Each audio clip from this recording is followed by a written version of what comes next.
जय माता दी दोस्तों यारों, अगर आप सब हमारे चैनल भक्ति में शक्ति 8824 पर नए हैं तो चैनल को सब्सक्राइब करें और अपने हाथों से ही अपने अपने दोस्तों के पास एक शेयर जरूर करें। आज हम आपको तीनों देवों के बारे में कुछ विशेष महत्व बताएंगे। पौराणिक कथा के अनुसार जब सती अनुसूया के तप से त्रिदेव बन गए शिशु, अत्रि ऋषि की पत्नी और सती अनुसूया की कथा से अधिकांश धर्मालु परिचित हैं। उनकी पति भक्ति की लोक प्रचलित और पौराणिक कथा है जिसमें त्रिदेव ने उनकी परीक्षा लेने की सोची और बन गए नन्हे शिशु। पढ़े विस्तार से। एक बार नारद जी विचरण कर रहे थे, तब तीनों देवियां मां लक्ष्मी, मां सरस्वती और मां पार्वती को परस्पर विमर्श करते देखा। तीनों देवियां अपने सतीत्व और पवित्रता की चर्चा कर रही थी। नारद जी उनके पास पहुंचे और उन्हें अत्रि महामुनि की पत्नी अनुसूया के असाधारण पातिव्रत्य के बारे में बताया। नारद जी बोले, उनके समान पवित्र और पतिव्रता तीनों लोकों में नहीं है। तीनों देवियों को मन में अनुसूया के प्रति ईर्ष्या होने लगी। तीनों देवियों ने सती अनुसूया के पातिव्रत्य को खंडित के लिए अपने पतियों को कहा। तीनों ने उन्हें बहुत समझाया पर वे राजी नहीं हुई। विशेष आग्रह पर ब्रह्मा, विष्णु और महेश ने सती अनुसूया के सतीत्व और ब्रह्म शक्ति परखने की सोची।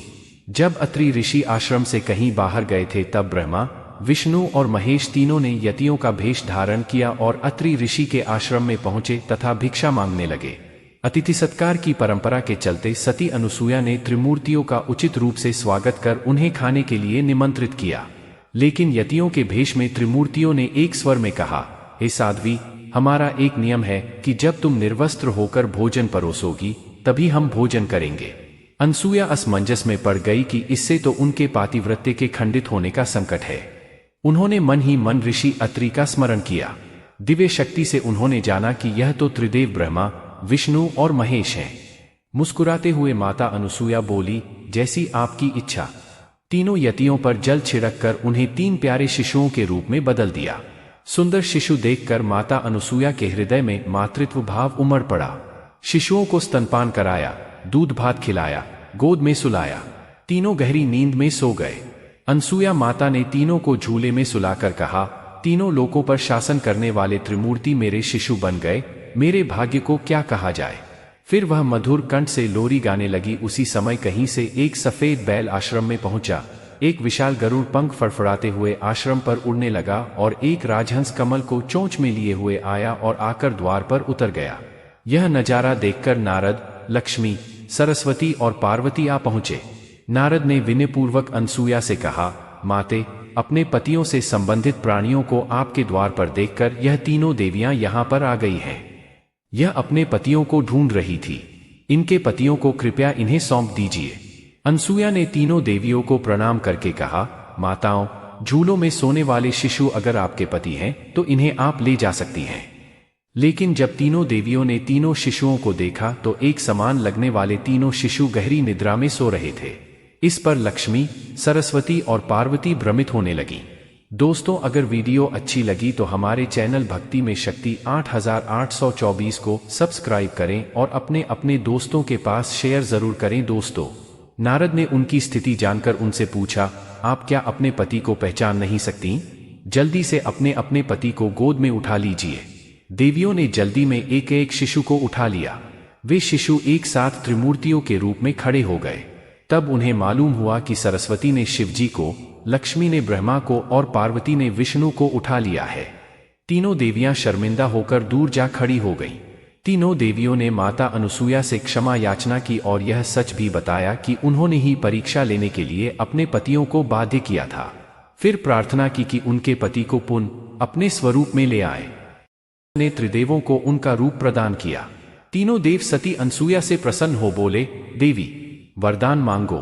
त्रिदेव की बात सुन अनुसूया बोलिया, प्रभु, आप तीनों मेरी कोख से जन्म लें, ये वरदान चाहिए, अन्यथा नहीं। तभी से वह मां सती अनुसूया के नाम से प्रख्यात हुई तथा कालांतर में भगवान दत्तात्रेय रूप में भगवान विष्णु का, चंद्रमा के रूप में ब्रह्मा का तथा दुर्वासा के रूप में भगवान शिव का जन्म माता अनुसूया के गर्भ से हुआ। मतांतर से ब्रह्मा के अंश से चंद्र, विष्णु के अंश से दत्त तथा शिव के अंश से दुर्वासा का जन्म हुआ। अनुसूया प्रजापति कर्दम और देवहूति की 9 कन्याओं में से एक तथा अत्रि मुनि की पत्नी थी। उनकी पति भक्ति अर्थात सतीत्व का तेज इतना अधिक था कि उसके कारण आकाशमार्ग से जाते देवों को उसके प्रताप का अनुभव होता था। इसी कारण उन्हें सती अनसुया भी कहा जाता है। अनसुया ने श्री राम, सीता और लक्ष्मण का अपने आश्रम में स्वागत किया था। उन्होंने सीता को उपदेश दिया था और उन्हें अखंड सौंदर्य की एक औषधि भी दी थी। सतियों में उनकी गणना सबसे पहले होती है। कालिदास के शाकुंतलम में अनसुया नाम की शकुंतला की एक सखी भी कही गई है। क्या करें इस दिन? इस दिन सूर्योदय से पहले उठकर नहाने के बाद भगवान दत्तात्रेय की पूजा का संकल्प लेना चाहिए। 2 पूजा करनी चाहिए और इसके बाद दत्तात्रेय स्तोत्र का पाठ करना चाहिए। ऐसा करने से दोष और कष्ट दूर होते हैं। 3 कोशिश करनी चाहिए कि इस दिन व्रत रखें। अगर ऐसा न हो पाए तो तामसिक चीजें खाने से बचना चाहिए। 4 पूरे दिन ब्रह्मचर्य और अन्य नियमों का पालन करना चाहिए। यह है जन्म की कथा। श्रीमद् भागवत की कथा के मुताबिक ब्रह्मा, विष्णु और शिवजी सती अनसुया के पतिव्रत की परीक्षा लेने रूप बदलकर उनके आश्रम पहुंचे। देवी अनसुया ने अपने पतिव्रत धर्म के प्रभाव से जान लिया कि ये त्रिदेव हैं और परीक्षा लेने आए हैं। फिर सती अनसुया ने ऋषि अत्रि द्वारा अभिमंत्रित जल तीनों देवों पर छिड़क दिया, जिससे तीनों बाल रूप में आ गए। दोस्तों, अगर वीडियो अच्छी लगी हमारे चैनल भक्ति में शक्ति 8824 को सब्सक्राइब जरूर कर ले। देवी अनसुया उन्हें पालने में लेटाकर अपने प्रेम तथा वात्सल्य से पालने लगी। इससे देवी सरस्वती, लक्ष्मी और पार्वती जी सती अनसुया के पास गईं और उन्हें फिर से असल रूप में लाने को कहा। माता अनसुया ने कहा कि तीनों ने मेरा दूध पिया है, इसलिए इन्हें बाल रूप में ही रहना होगा। ये सुनकर तीनों देवों ने अपनी शक्तियों को मिलाकर एक नया अंश पैदा किया, जिनका नाम दत्तात्रेय रखा गया। भगवान विष्णु ने सती अनसुया के पुत्र के रूप में कौन सा अवतार लिया था? सनातन धर्म में दत्तात्रेय पूर्णिमा या दत्ता पूर्णिमा का बहुत अधिक महत्व है। यह मार्गशीर्ष माह की पूर्णिमा तिथि जो इस बार 18 दिसंबर शनिवार को मनाई जाएगी। इस दिन त्रिगुण स्वरूप यानी ब्रह्मा, विष्णु एवं शिव तीनों का सम्मिलित स्वरूप दत्तात्रेय की पूजा का विधान है। दक्षिण भारत सहित पूरे देश में इनके अनेक प्रसिद्ध मंदिर भी हैं।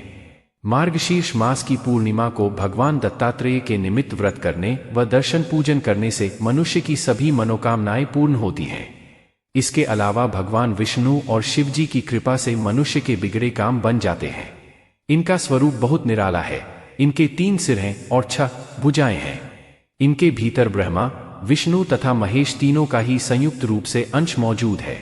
आध्यात्मिक दृष्टिकोण से दत्तात्रेय के 3 सिर 3 गुणों का प्रतिनिधित्व करते हैं, सत्व, रजस और तमस, एवं उनके 6 हाथ यम, नियंत्रण, नियम, साम, समानता, दम, शक्ति और दया का प्रतिनिधित्व करते हैं।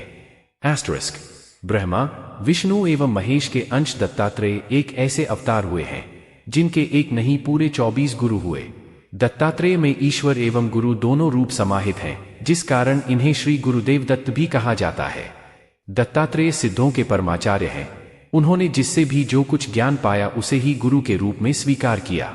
इनके गुरुओं में पृथ्वी, जल, अग्नि, वायु, आकाश, समुद्र, चंद्रमा व सूर्य जैसे 8 प्रकृति के तत्व हैं। जीव जंतुओं में सर्प, मकड़ी, झींगुर, पतंगा, भौंगरा, मधुमक्खी, मछली, कौआ, कबूतर, हिरण, अजगर व हाथी सहित 12 गुरु हुए।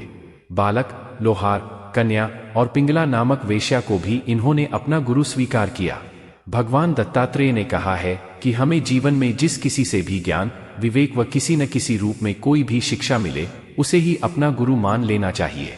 * श्रीमद्भागवत ग्रंथ में एक प्रसंग है कि महर्षि अत्रि ने जगत के पालनहार परमेश्वर श्री विष्णु को पुत्र रूप में पाने की अभिलाषा की थी।